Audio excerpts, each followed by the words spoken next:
नमस्कार दोस्तों, एएससीसी प्रिपरेशन के यूट्यूब चैनल आपसे का स्वागत है। और दोस्तों, आज से हम लोग सीटेट एसएस एसएस यानी कि सामाजिक विषय सोशल स्टडीज का अध्ययन प्रारंभ करेंगे, जो कि हमारा पेपर 2 यानी कि 6 to 8 के लिए है। ठीक है। जो एसएस का सिलेबस है ये आपका पेपर फर्स्ट में नहीं आता, लेकिन पेपर जो सेकंड हमारा है, जिसको आप कहते हो कि 6 से लेकर 8 तक का, उसमें जो सोशल स्टडी का सेक्शन है उसमें से यहाँ से प्रश्न बनते हैं। हालांकि ये सिलेबस बहुत लंबा है, देखने में आपको लगेगा कि इसको पढ़ने में महीनों लग जाएंगे, और है भी वाकई में ये। क्योंकि देखिए, जो हमारा एसएस का पूरा सिलेबस है डायग्रामिक रूप से अगर उसको हम समझें थोड़ा सा, देखिए, जो हमारा सामाजिक विषय है, सामाजिक विषय, इसको अगर हम थोड़ा सा चर्चा करें इसके ऊपर, तो देखिए ये 3 सेक्शन में बटा हुआ है। पहला सेक्शन आपका है इतिहास, आपको इतिहास के विषय में पढ़ना है। दूसरा सेक्शन आपका जो है वो है राजनीतिक जीवन, या आप कह सकते हो कि राजनीतिक शास्त्र। ठीक है। अब राजनीतिक यानी कि पॉलिटिक्स के विषय में पढ़ना है। और तीसरा जो इसका सेक्शन है वो है भूगोल का। ठीक है, ये है भूगोल का सेक्शन। अपने आप में अगर हम इतिहास की बात करें, वही इतना ज्यादा है कि पढ़ते पढ़ते साल बीत जाते हैं, तो ये कुछ महीनों में कैसे कवर होगा। फिर बात करें पॉलिटी की, तो ये भी खतरनाक अपने आप में है। भूगोल भूगोल तो अपने आप एक एक चैप्टर में भयंकर भयंकर है कि बहुत टाइम लग जाएगा। ठीक है। तो इनको ये जो हमारा सिलेबस है, प्लस पॉइंट थोड़ा सा ये है कि यदि हम क्लास 6, क्लास 7, क्लास 8 इन तीनों कक्षाओं की अगर हम सोशल स्टडी की बुक, सोशल स्टडीज की बुक अगर हम अध्ययन कर लेते हैं, तो हमारा ये तीनों सेक्शन कवर हो जाएगा। यानी कि जब हम कक्षा 6 की पुस्तक पढ़ेंगे, उसमें इतिहास का सेक्शन, राजनीति शास्त्र का सेक्शन और भूगोल का सेक्शन इंक्लूड है, वो हमको पढ़ना पड़ेगा। फिर हम 7 की पुस्तक पढ़ेंगे, उसमें भी इतिहास है, राजनीतिक जीवन है और भूगोल है। 8 की शुरुआत करेंगे तो उसमें भी इतिहास है, राजनीति शास्त्र है और भूगोल है। और इन्हीं पूरे सिलेबस को कंबाइन करके आपको 6 to 8 में दिया गया है। ठीक है। या मोटा मोटा अगर हम कहें, एनसीईआरटी की क्लास 6 की बुक, 7 की, 8 की, इन तीनों बुक्स को अब अगर आप समराइज कर लेते हो, पढ़ लेते हो, तो खास करके पेपर के लिए आपका काम हो जाएगा, या पेपर में आप अच्छे से मार्क गेन कर सकते हो। ठीक है। इसके अतिरिक्त आपको करना भी कुछ नहीं है। सीटेट का जो भी एजेंडा है या सीटेट का जो सिलेबस है, वो आपका एनसीईआरटी से ही क्वेश्चन उठाता है और वहीं से आपको क्वेश्चन देता है। और हम लोग गलती क्या करते हैं, दुनिया भर किताब पढ़ लेते हैं, एनसीईआरटी को टच नहीं करते, वही हमसे चूक हो जाती है। ठीक है। तो हम ये चूक नहीं करेंगे। हम लोग आज से एसएस यानी कि सोशल स्टडीज को क्रम वाइज क्लास 6, 7, 8 करके पूरा अध्ययन करेंगे। उसमें भी हम एक एक सेक्शन को कवर करेंगे। जैसे पहले हम स्टार्ट करेंगे इतिहास को। इतिहास को हम क्लास 6, 7 और 8 पूरा खत्म करेंगे। फिर उसके बाद हम लोग बढ़ेंगे राजनीतिक शास्त्र पे, इसको खत्म करेंगे 6, 7 और 8। लास्ट में हम लोग चलेंगे भूगोल वाले सेक्शन पे, इसको भी 6, 7 और 8। यानी कि तीनों कक्षाओं के तीनों पार्टों को एक एक करके हम अध्ययन करेंगे और अपना सिलेबस कवर करेंगे। ठीक है। चलिए शुरू करते हैं। देखिए, अब अगर आप सिलेबस निकालेंगे तो सिलेबस में छोटे छोटे टर्म में लिखा है। जैसे पहला टॉपिक आपका है कब कहां कैसे। ठीक है, या कब क्या कैसे। फिर आपका आरंभिक नगर है, फिर नगर प्रशासन है। यानी कि ऐसे छोटे छोटे तथ्यों में बहुत सिलेबस को पूरा बांटा गया है। लेकिन इन्हीं तथ्यों को जब आप एनसीईआरटी की बुक के सिलेबस से मिलाएंगे तो पूरा सेम टू सेम मैच करता है। ठीक है। तो हम लोग एक एक टॉपिक को देखेंगे और सब टॉपिक को समराइज करते हुए चलेंगे। ठीक है। चलिए शुरू करते हैं। तो कौन सा सेक्शन हम लोग स्टार्ट करने जा रहे हैं? हम लोग स्टार्ट करने जा रहे हैं हिस्ट्री यानी कि इतिहास का सेक्शन। ठीक है। इतिहास के सेक्शन को हम एनसीईआरटी बुक के अकॉर्डिंग देखेंगे और यहां से बनने वाले प्रश्नों को हम समझेंगे। ठीक है। क्योंकि इतिहास बहुत ब्रॉड सिलेबस है, तो हम लोग उतना ही कवर करेंगे जितना हमारे काम का है और जितना हमारी बुक में दिया गया है। ठीक है। चलिए देखिए, अब बात करते हैं इतिहास की। देखिए, सिंपल सी बात है। जैसे अगर आपसे कहा जाए कि आपके परदादा दादा क्या थे, तो आप कैसे बताएंगे भाई? आपके पास एक ही स्रोत होगा, पिताजी से पूछेंगे। अब अगर पिताजी मान लीजिए आपके दादाजी जिंदा है, तो आप दादाजी से पूछेंगे कि दादाजी बताइए परदादा कैसे थे, तो वो आपको बताएंगे लंबे थे, छोटे थे, बड़े थे, मोटे थे, गुस्सैल थे, अच्छे थे स्वभाव के, क्या काम करते थे, वगैरह वगैरह। ठीक है। तो सेम इतिहास में होता है। इतिहास को जानेंगे कैसे हम, इसके जानने के स्रोत क्या है? पहला यही है कि बड़े बुजुर्गों से पूछ लिया जाए। अब मान लीजिए बड़े बुजुर्ग नहीं हैं, तो आपने अपनी पोथा पत्रा हेरा तो कहीं आपको लिखा हुआ मिल जाएगा कुछ, ठीक है, कई वसीयत मिल जाएगी। अच्छा, जब आप देखेंगे खेत में दादाजी का नाम ये था, ओके, हमारे दादाजी का नाम ये था, अगर आपने कभी नहीं सुना है तो, ठीक है। तो इतिहास जानने का पहला स्रोत तो यही हो गया कि कहीं से हमें कुछ लिखा उखा मिल जाए, ठीक है। अगर कहीं से कुछ लिखा हुआ मिल गया तो हम जान जाएंगे। दूसरा स्रोत ये हुआ, जैसे अब अगर आप गांव में घूम रहे हो, आपने देखा बहुत बड़ा बरगद का पेड़ है, आपके पिताजी ने कहा कि हम भी नहीं जानते कब का ये लगा है, अर्थात आपको आइडिया लग जाएगा कि ये पेड़ जो है ये पिताजी के पहले का है।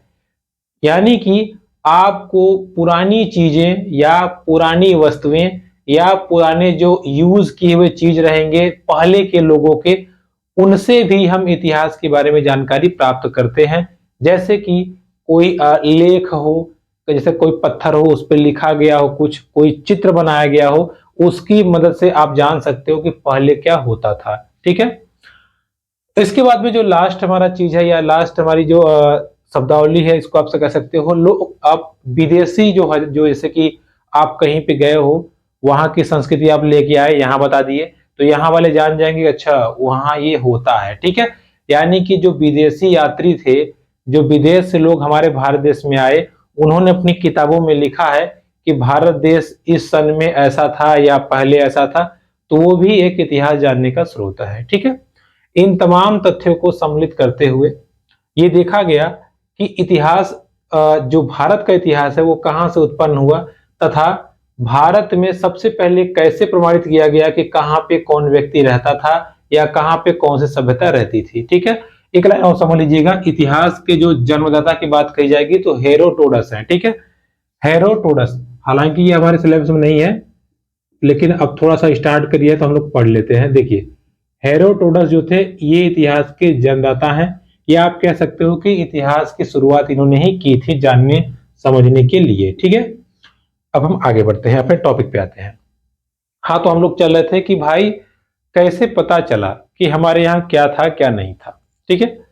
जब खोजबीन शुरू हुई या कहीं मान लीजिए मकान बन रहा था, कहीं खुदाई चल रही थी नहर वगैरह की, तो कुछ ऐसे तथ्य मिले जो उस जमाने में या उस टाइम में मानव सभ्यता का या मानव सभ्यता को दिखाने के लिए काफी थे। जैसे सबसे पहला हमारा मिलता है उत्तर पश्चिम इलाके में। देखिए समझिएगा, भारत के उत्तर पश्चिम इलाके में, उत्तर पश्चिम इलाके में दो पहाड़ी है, सुलेमान और किरथर।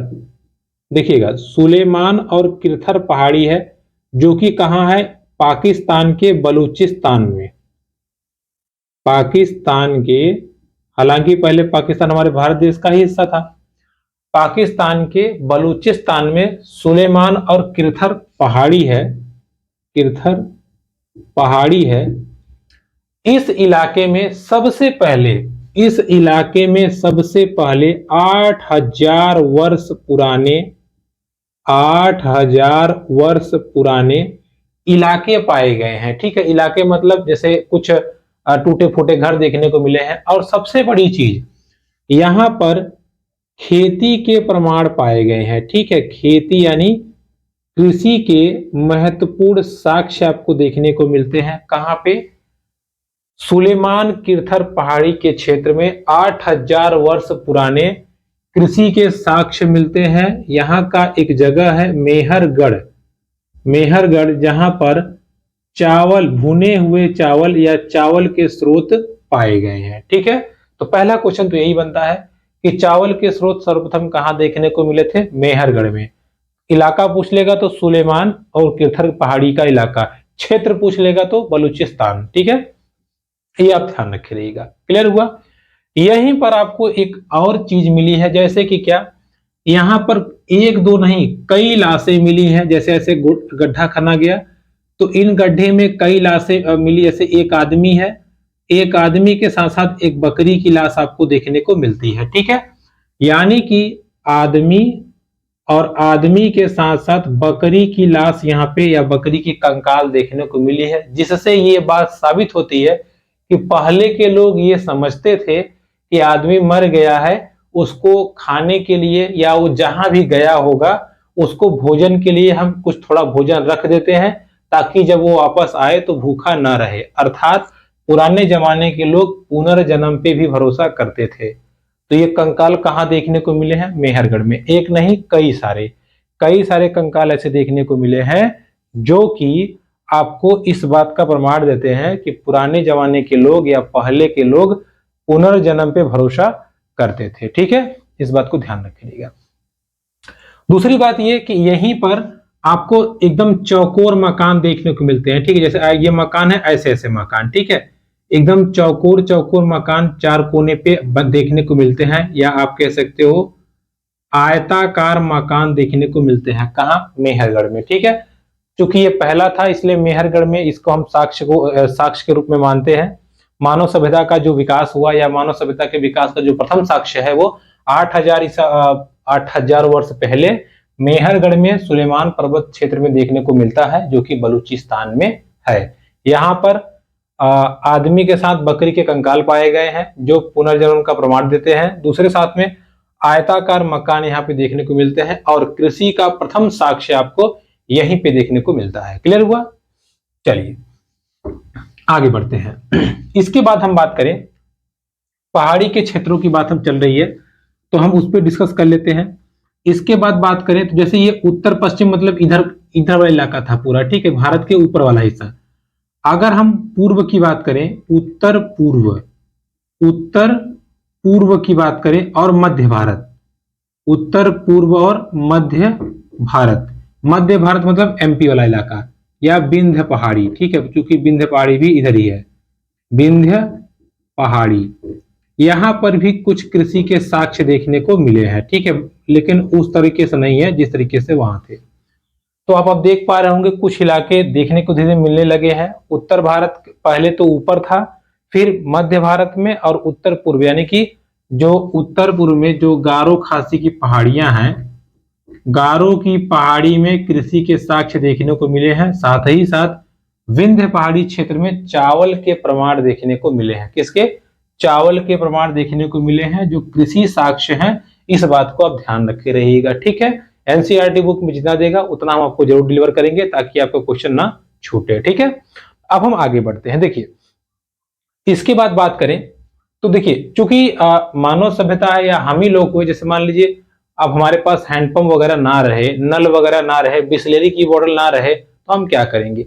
हम ऐसे इलाके ढूंढेंगे जहां पे पानी हमको मिले, यानी कि नहर के पास, नदी के पास, तालाब के पास। ठीक है, तो उसी प्रकार से पुराने जमाने के लोग भी नदियों के किनारे रहते थे। तो ऐसा तो हो नहीं सकता कि जब वो नदी के किनारे रहते हों वहां पे साक्ष्य न मिले।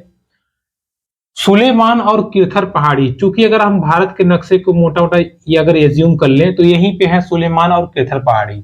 यहीं पे हमारी सिंधु नदी बहती है, यानी कि जब भारत में आप ऊपर से एंटर करेंगे तो पहली नदी जो है बड़ी यही मिलती है।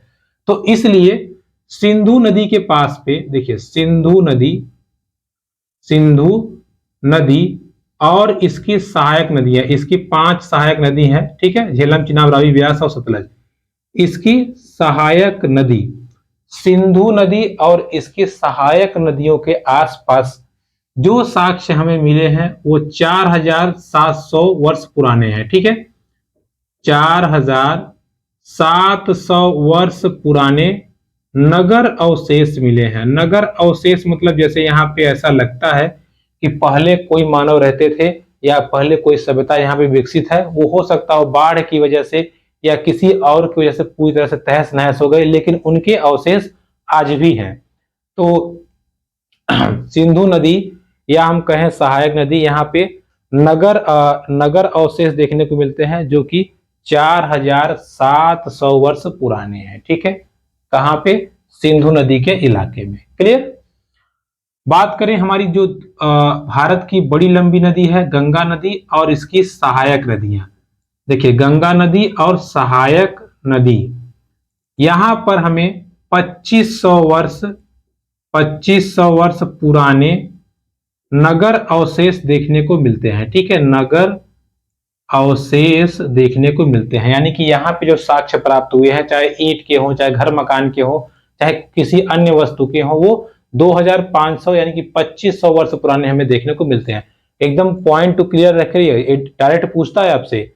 8000 वर्ष मेहरगढ़ में मिले थे, 4047 यानी सॉरी 4000 4700 या 4700 मिले आपको सिंधु नदी में नगर अवशेष। गंगा नदी जो कि लेटेस्ट है हमारा, लगभग 2500 वर्ष पुराना है। यहां पर सबसे विकसित और बड़ा राज्य, देखिए भारत का सबसे जो बड़ा साम्राज्य देखने को मिलता है या जिसका विस्तार देखने को मिलता है वो है मगध साम्राज्य। ठीक है, मगध साम्राज्य का विस्तार या मगध नामक सबसे बड़ा शहर या सबसे बड़ा नगर कहाँ है, वो गंगा और इसकी सहायक नदियों के बीच जो विकसित हुआ था। इस चीज को आप ध्यान रखे रहिएगा, जो कि सोन नदी के आसपास है। हालांकि सोन नदी बिहार में है, तो ये राज्य भी बिहार में फैला था। क्योंकि सोन नदी गंगा नदी की सहायक नदी है, इसलिए इसको ये माना जाता है कि गंगा नदी के तट के या गंगा नदी के सहायक नदी के तट के आसपास जो सबसे बड़ा विकसित शहर खोजा गया था पहले, वो कौन था, मगध साम्राज्य। ठीक है, या मगध राज्य था, बड़ा हम कह रहे हैं। ठीक है, अब आप कंफ्यूज ना हुए कि हड़प्पा भी तो था, हम कह रहे हैं हड़प्पा से कई गुना बड़ा था ये। ठीक है, तो जो सबसे बड़ा शहर था वो कौन था आपका, ये मगध साम्राज्य था। ठीक है, या मगध आपका राज्य था। इस चीज को आप ध्यान रखे रहिएगा। ठीक है, देखिए क्योंकि इसके बाद में कई सारी चीजें घटित हुई, कई सारे क्या कहते हैं आप साक्ष्य मिले, लेकिन उन साक्ष्यों का जिक्र हमें पुस्तक में नहीं दिया है। तो पुस्तक में जितना है हम उतना कवर करेंगे ताकि हमारा सिलेबस ही हो जाए और क्वेश्चन भी कंप्लीट हो जाए और हमें ओवरलोड भी ना हो। ठीक है, चलिए अब देखिए इस चीज को आप ध्यान रखिएगा। आपने यहाँ पे 3-4 चीजें कवर की। पहला, नदी के किनारे कौन कौन सभ्यता आई, उसके साथ साथ फिर हमने 2-3 जगहों को देखा। इसमें एक और नदी है नर्मदा नदी, वहां पर भी आपको नगर अवशेष देखने को मिलते हैं। ठीक है, चलिए क्योंकि हमने क्या बताया आपको कि देखिए भारत का जो ये ऊपर वाला हिस्सा है, भारत का जो ये ऊपर वाला हिस्सा है यानी कि सिंधु नदी के उधर वाला, इधर इस हिस्से को हम कहते हैं ईरान और यूनान। ईरान और यूनान, ये लोग जब भारत आए, ऐसे घूमते घामते जब आए, इन्होंने कहा यार ये सिंधु नदी है, नदी वह कैसे पार करें। जैसे तैसे करके इन्होंने नदी पार की और इन्होंने नदी का नाम रखा इंदोस। क्या नाम रखा, इंदोस। लेकिन जब ये भारत में आए तो इन्होंने कहा यार यहाँ तो हिंदू है, तो इन्होंने इसका नाम रखा हिंदोस। क्या नाम रखा, हिंदोस। यानी कि सिंधु नदी का नाम, सिंधु नदी का नाम यूनानियों ने या ईरानियों ने इंदोस या हिंदोस रखा। बाद में इन्होंने कहा कि इस नदी के इस पार किसका विस्तार है, भारत का, तो इन्होंने इसका नाम रखा इंडिया। क्या नाम रखा, इंडिया। और चूंकि सिंधु नदी को अंग्रेजी में इंडस बोलते हैं, तो एक ये भी स्रोत हो गया भारत के नामकरण का इंडिया। ठीक है, बात समझ में आई।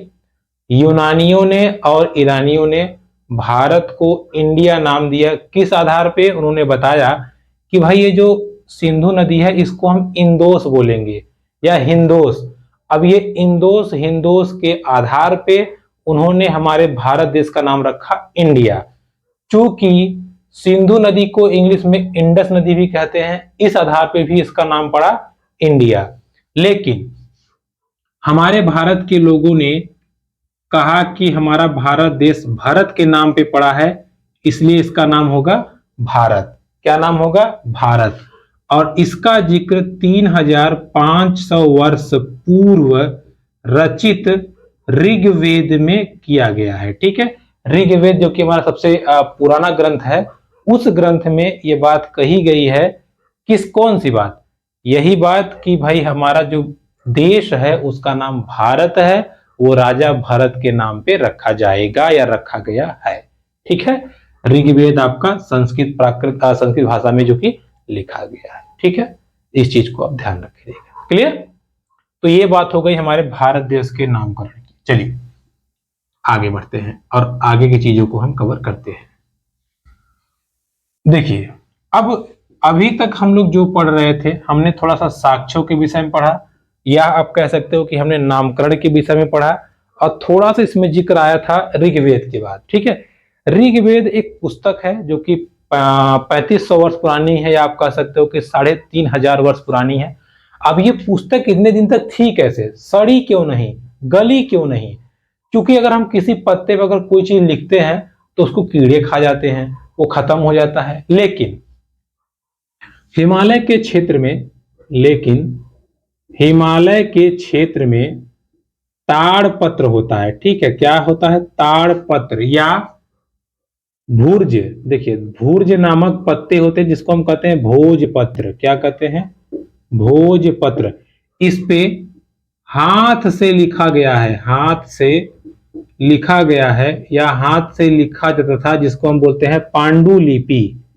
ठीक है, पांडुलिपि मतलब हाथ से लिखी जाने वाली चीज। जैसे उस पे ऐसे हाथ से लिखा गया है पत्तों पे, तो इसीलिए इसको कहा गया है पांडुलिपि।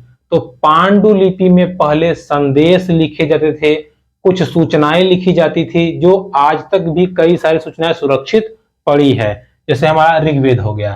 ठीक है, तो ये बात आप ध्यान रखिएगा, हिमालय के क्षेत्र में भोजपत्र पाए जाते हैं या ताड़पत्र पाए जाते हैं, जिसपे संदेश लिखे गए हैं या जो पुराने संदेश हमको प्राप्त हुए हैं। साथ ही साथ ये भी ध्यान रखिएगा कि जो ये पेड़ पौधे ये जो ताड़पत्र पे पांडुलिपि में लिखे गए हैं, ये ज्यादातर आपको प्राकृत भाषा में लिखे गए हैं। कौन सी भाषा में? प्राकृत। फिर आपको संस्कृत भाषा भी देखने को मिलती है और लास्ट में आपको तमिल भाषा भी देखने को मिलती है। आजकल क्वेश्चन कूट में पूछता है। कूट मतलब आपसे पूछेगा कि भोजपत्र में किस भाषा में लिखे गए हैं। अब आपको जहां तीनों ऑप्शन रहेगा तो आप सोचेंगे ये तो हो ही नहीं सकता, आप निकल जाएंगे। आप ज्यादा फोकस करेंगे प्राकृत पे या संस्कृत पे तो गड़बड़ हो जाएगी। इसलिए ध्यान रखिएगा, तीनों भाषाओं में हमको देखने को मिले हैं। ठीक है, प्राकृत भाषा में भी, संस्कृत भाषा में भी और तमिल भाषा में भी हमें जो भोजपत्र हैं वो लिखे हुए मिले हैं। इस चीज को आप ध्यान रखिएगा। ठीक है, चलिए, ये तो हो गई लेखनी की बात। अब हम बढ़ते हैं धीरे धीरे मानव जीवन का जो विकास हुआ वो कैसे हुआ। देखिए, अगर ऐसे हम पढ़ेंगे तो कुल मिल जाएगा। अब तो इतनी बड़ी बड़ी बिल्डिंग बन गई है, पहले तो घर भी नहीं था। तो पूरे समय काल को बांटा गया। कैसे बांटा गया, बात को समझिएगा। अगर इंग्लिश में हम कहें, इंग्लिश में तो जीसस, ठीक है, देखिए जीसस और जो आपके क्रिश्चियन लोग हैं, उनके जो भगवान है, इनके जन्म को माना जाता है 0 वर्ष। क्या माना जाता है? 0 वर्ष। इनके जन्म वर्ष को 0 वर्ष। इनके जन्म वर्ष के पहले का जितना भी समय था उसको माना जाता है बिफोर क्राइस्ट। ठीक है, यानी कि बीसी। ठीक है, बीसी। लेकिन इसके जन्म के बाद के समय को माना जाता है आफ्टर डेथ। क्या माना जाता है? आफ्टर डेथ, यानी कि एडी। ठीक है, यानी एडी मतलब ईस्वी।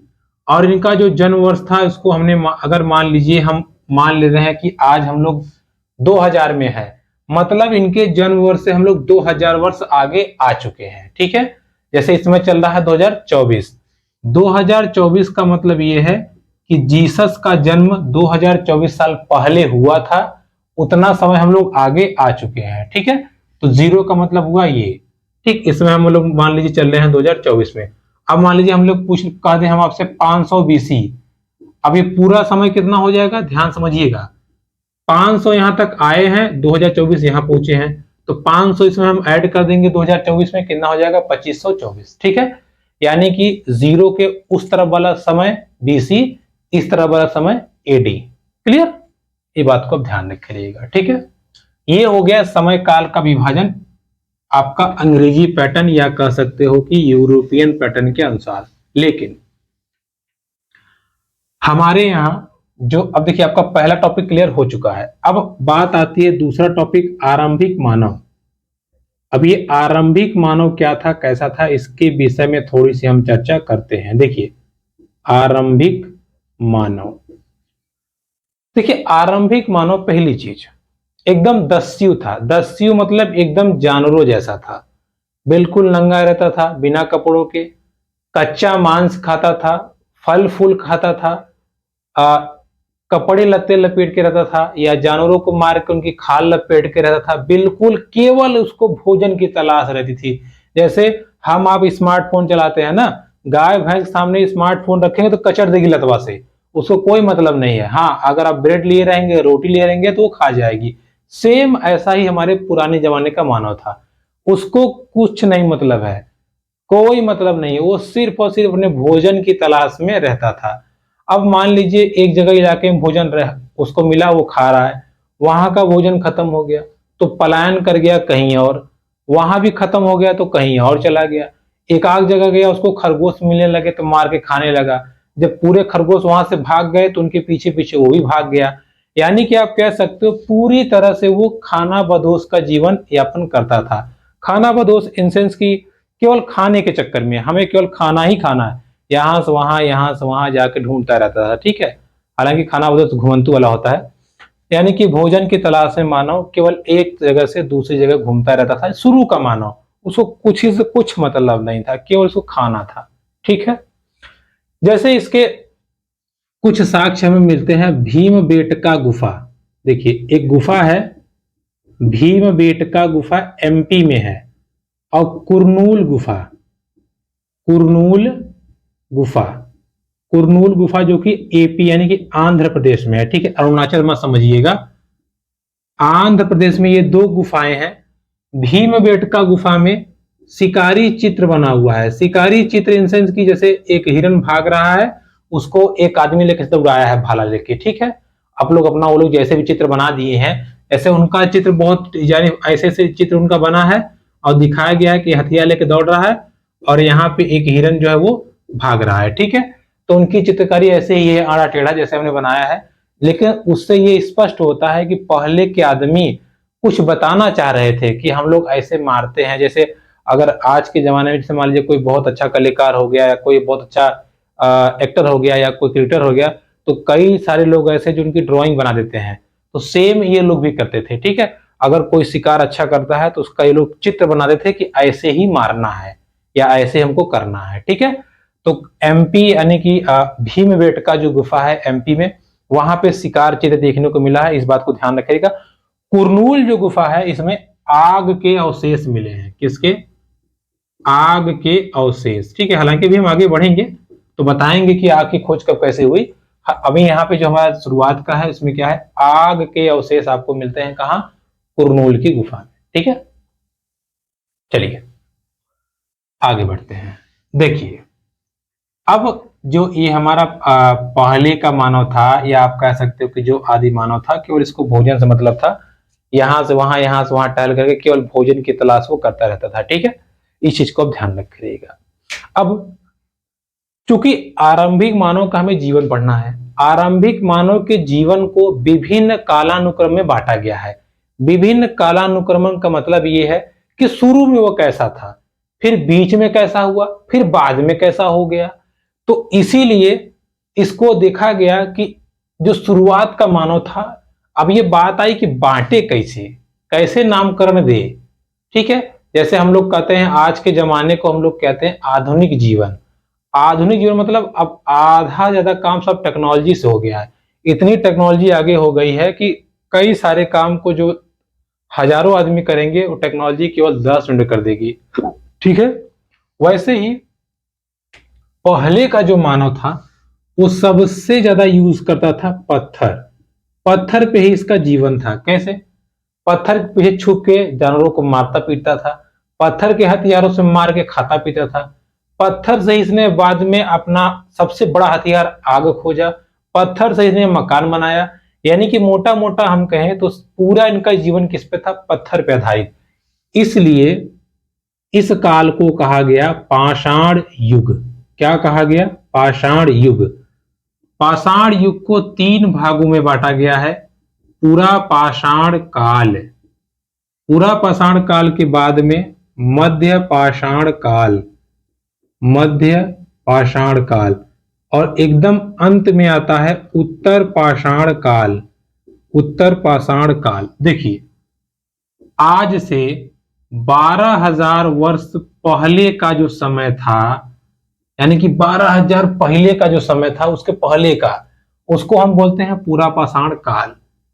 12,000 से 10,000, 12,000 से 10,000 का जो समय था या जो समय बीत गया उसको बोलते हैं मध्य पाषाण काल। फिर लास्ट में हमारा आता है उत्तर पाषाण काल।